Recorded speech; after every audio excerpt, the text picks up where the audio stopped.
So I think at first it was a little bit shocking to us all, in my newsroom in particular, because at the time everything was so new to us that I remember one of our reporters saying she didn't even think Lubbock would get a case of coronavirus. So when we got our first case, everything was go, go, go, go, go after that.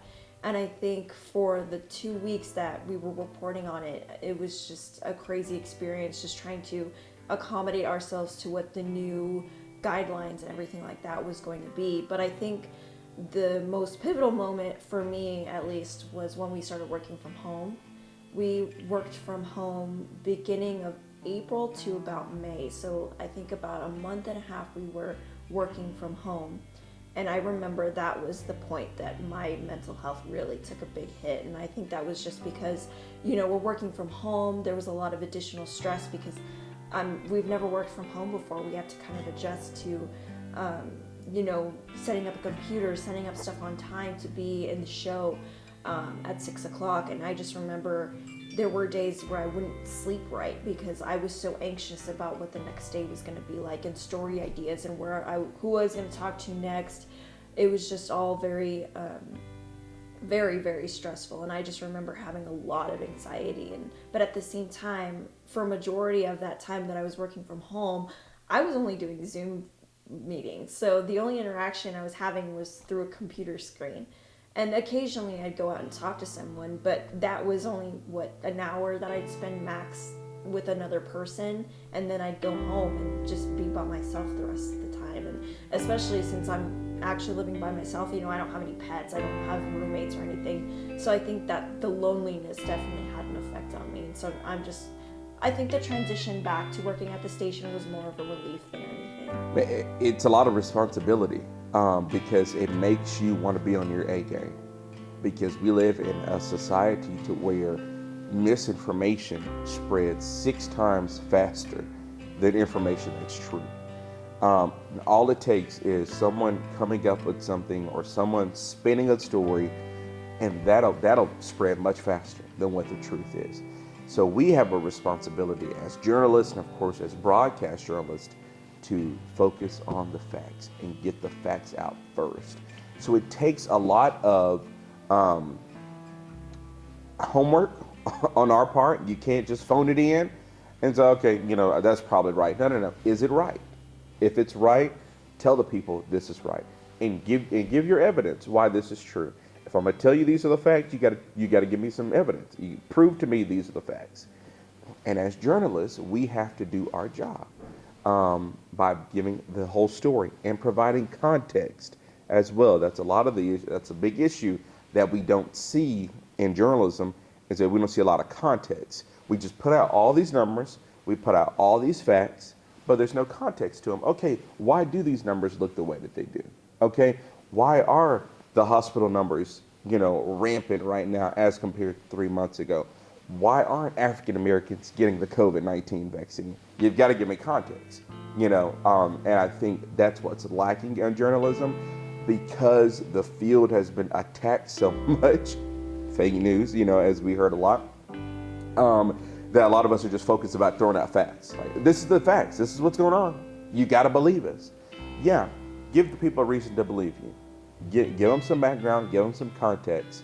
And support, and have some supporting information for everything that you give out. So it can be mentally taxing, especially in our personal lives, because you've got friends and family who are calling you and texting you and emailing you and are saying, hey, what's going on here? What's going on here? And it may be stories you've never even heard of, but are important and may be important to them. So you definitely want to be a service to them as well. So I think, that's part of it too, to where you want to be credible to everybody because people trust you. So I think you've got to do your homework, and you've got to somehow juggle it. And everybody doesn't juggle it well, but a lot of us do, and we kind of figure out a way how to be a credible source of information. At the same time, take care of yourself so that you can be that credible source of information. When you're reporting on things like coronavirus and you're dealing with a lot of, anguish and heartbreak, and you're talking to people who've lost family members, you try to be as compassionate and empathetic to the people as you can, but at the same time, you also have a job to do.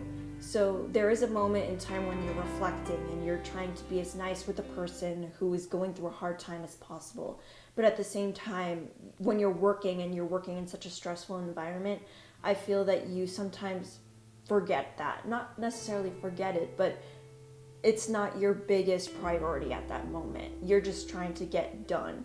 So I think there's this moment where you're just going, and then once it's done, you're realizing, oh, I just did a really hard story. And I think that's part of this job, is that sometimes you're going to deal with really hard situations, but you kind of have to disconnect from that for the moment and get what you need to get done, and then after the day is done, you can have time to reflect. And I think that reflection time was when it would hit the most, like it was the most difficult part. And I think that only was added on to the fact that I was living by myself and I was having to deal with a lot of it on my own. But during the workday, it wasn't something that I really paid much attention to. I think back to when I was a kid, and at 5 years old, I knew I wanted to do this. I know I wanted to, be on TV, of course, but I knew I wanted to be, at some point, want to be a journalist. And there are times when I was in high school and in college where I just sit back and just dream and just say, I can't wait. I can't wait. I want to do this. This is what I want to do. I can't imagine doing anything else. This is what I want to do. And I think, and I think that is what has kept my mental health intact, is because I told myself, and I tell myself, Matthew, you're getting to do what you've always wanted to do. And all you had to do was just stick to it, not to give up. This was your passion. And so whatever else is going on in my life, especially mental health wise, I know I can get over it because I knew what I wanted to do. I knew what my passion was, and I'm getting to do it now. And so it was just kind of this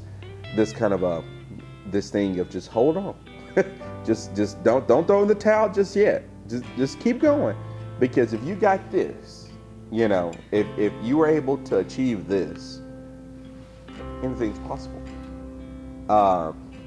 So I think that's where the passion and the mental health, really collide there. I would say, don't throw it to the side. Don't just say, hey, I'll worry about it later. Because if you don't, or if you do that, it could affect your work. It could cloud your judgment. In this business, you've got to have great judgment. You've got to be able to ask the right questions. You've got to be able to decipher what's truth and what's a lie. And not dealing with your mental health could affect what you do professionally. And that could go for any job for the most part. I mean, really anything. But especially in our field, it's so important, because there are people out there listening to our every word. And they're listening to our words and are believing everything we say. They're depending on us for information. If they want to go get vaccines, they need to know where to go get their vaccines. If they want to know if the vaccines are safe, they want to know if it's safe. When it was COVID time, they needed to know what were the restrictions, what were the limitations. Should they wear a mask? Should they travel? People depended on us and are depending on us. And not taking care of your mental health could affect them, essentially, in a way, because they're not getting the most credible information that they need. And at the same time, your judgment could be clouded. So my advice to journalists and future reporters, don't just throw it to the side. Take it serious. So I would just say to journalists, or aspiring journalists, just it's okay to take your time. You're not in a rush. If you feel you're not ready for something, or at least getting into the job, you can take that time and really think about, what you want journalism to be and what journalism means to you. And I think that it's okay to take, if you're getting to the career, it's okay to take days off. It's okay to take vacation time. Sometimes it's only you need a Friday off or a Monday off. Is if you have a 3-day weekend, you just need that time, or even just your weekends. Like, devote that time to yourself. Do things that make you happy. Don't think about work. Don't check your emails. I know that's hard to do because things are constantly happening. But if you can take that time away from work, it's important to do that, because if you're not taking that time off, you're constantly thinking about work and you're going to constantly feel stressed out. For sure. Just because you're on TV, just because you're a print journalist, does not mean you have all the answers. But the work that you do is so important and is so essential to our society. We can't let a mental health that is not being taken care of affect what we do professionally, because people count on us.